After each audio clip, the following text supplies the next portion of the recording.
kenapa sih sholat itu harus dilakukan tepat waktu? Kan bisa kapan saja. Gak bisa gitu Fahmi, semua ada aturannya. Setiap sholat telah Allah tentukan waktunya masing-masing. Sebagaimana firman Allah Subhanahu wa Ta'ala dalam Al-Quran, Inna sholata alal mu'mina kitaban mawqutan. Sesungguhnya sholat itu bagi orang-orang yang beriman, waktunya telah ditetapkan. Oh gitu ya Rifai. Iya teman-teman.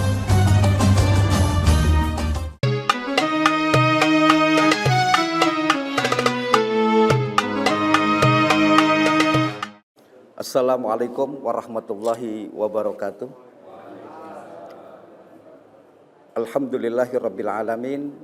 Hamdan katsiran kama amar walakal hamdu ya rabbana ya dzal jalali wal ikram. Subhanaka la uhsi sanaan alaika anta kama asnaita ala nafsik. Allahumma sholli ala sayyidina Muhammadin wa ala alihi wa ashabihi ajmain, amma ba'd. Puji syukur senantiasa hanyalah milik Allah Subhanahu wa Ta'ala yang telah melimpahkan karunia dan kenikmatannya kepada kita, sehingga kita masih bisa hadir dalam kajian Syarah Hikam Ibnu Athaillah As-Sakandari di kesempatan yang berbahagia ini. Mudah-mudahan niat dan langkah kita dinilai oleh Allah Subhanahu wa Ta'ala sebagai amal ibadah yang pahalanya akan kita petik di yaumil akhir nanti. Amin ya rabbal alamin. Gak lupa selawat dan salam selalu teriring kepada junjungan kita baginda Nabi Muhammad sallallahu alaihi wasallam beserta para keluarga dan sahabat-sahabatnya. Mudah-mudahan kita selalu digolongkan ke dalam golongan hamba-hamba Allah yang berhak untuk dapatkan syafaat beliau di dunia dan akhirat nanti. Sebelumnya mari kita hadiahkan Fatihah untuk orang-orang tua kita yang telah meninggal dunia. Mudah-mudahan Allah lapangkan kuburnya, Allah ampuni segala dosa-dosanya dengan sebab hadirnya kita di masjid yang penuh berkah ini. Al-Hadiniyah Al-Fatihah. A'udzubillahi minasyaitonir rajim.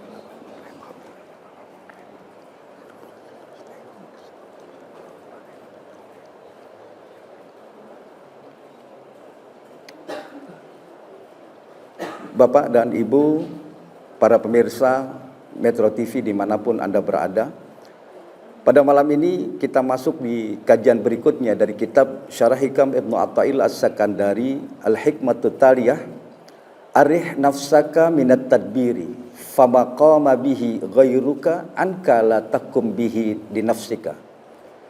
Beliau mengatakan, istirahatkan jiwamu dari pengaturan, maka sesuatu yang telah diatur selainmu, jangan kamu mengatur aturan yang bukan ranah kamu. Di dalam kitab ini Imam Ibnu Athaillah mengatakan bahwa ada asbab di mana Allah Subhanahu wa Ta'ala memberikan rizki, Allah Subhanahu wa Ta'ala ngasih kesehatan. Ini ada sebabnya. Sebabnya kita dagang, sebabnya kita usaha, sebabnya kita berobat. Nah, ranah hasil adalah ranahnya Allah Subhanahu wa Ta'ala. Jadi Imam Ibnu Athaillah As-Sakandari ingin mengingatkan kepada kita, kalau kita ditanya oleh orang, apa yang kamu inginkan dari amal kamu? Apa yang kamu inginkan dari usaha kamu? Seharusnya seorang muslim dia menjawab bahwa saya telah menjalankan kewajiban yang Allah perintahkan kepada saya. Allah nyuruh saya untuk berusaha di atas muka bumi ini, dagang, kerja. Nah, selebihnya itu saya serahkan kepada pengaturan Allah Subhanahu wa Ta'ala. Saya ridho dengan apa yang Allah berikan setelah saya menjalankan apa yang Allah perintahkan. Bapak dan saudara, para pemirsa Metro TV dimanapun Anda berada, yang namanya manusia, ranahnya itu Allah Subhanahu wa Ta'ala hanya nyuruh kita untuk berusaha. Hasilnya itu adalah hak prerogatif Allah. Contohnya begini, Rasulullah Sallallahu Alaihi Wasallam itu ketika mau hijrah ke Madinah, itu Rasulullah mau hijrah ke Madinah, Rasulullah nyuruh Sayyidina Ali bin Abi Thalib untuk tidur di tempatnya Rasulullah, supaya orang-orang kafir Quraisy yang waktu itu ingin membunuh Rasulullah melihat bahwa Rasulullah itu masih ada di rumah itu. Jadi Rasulullah pakai trik. Nah kemudian Rasulullah itu bersama Abu Bakar berangkat meninggalkan rumah menuju Gua Sur. Nah Rasulullah nyuruh pengembala kambing untuk menggiring kambing-kambingnya sehingga jejak Rasulullah dan Abu Bakar itu samar. Kenapa? Karena banyak kaki-kaki kambing. Itu usaha. Kemudian ketika Rasulullah Shallallahu Alaihi Wasallam bersembunyi di Gua Sur, itu Rasulullah nyuruh meminta kepada salah seorang kafir Quraisy yang bernama Abdullah bin Arqad untuk ngasih petunjuk jalan menuju Madinah yang paling singkat di mana. Ketika Rasulullah bersembunyi di Gua di Gua Sur itu, Rasulullah itu dengan Abu Bakar sembunyi di situ. Allah Subhanahu wa taala ngasih pertolongan, tiba-tiba itu laba-laba buat sarang. Kemudian burung merpati juga buat sarang di situ. Orang kafir Quraisy yang waktu itu pengen membunuh Rasulullah, nguber-nguber Rasulullah dan Abu Bakar, dia ngelihat ini nggak mungkin. Kalau ada orang masuk ke dalam gua itu, pasti sarang laba-laba ini akan rusak. Burung merpati juga kabur, sarangnya juga pasti akan hancur. Nah, Rasulullah ketika bersama dengan Abu Bakar mengatakan apa? Lau anna ahadahum nadhara 'inda qadamihi la ra'ana, ya Rasul. Ya Rasul, kalau salah satu dari mereka itu ngelihat ke bawah kaki mereka, pasti kita ketahuan. Kenapa? Ada jejak kaki menuju Gua Sur tadi. Apa kata Rasulullah?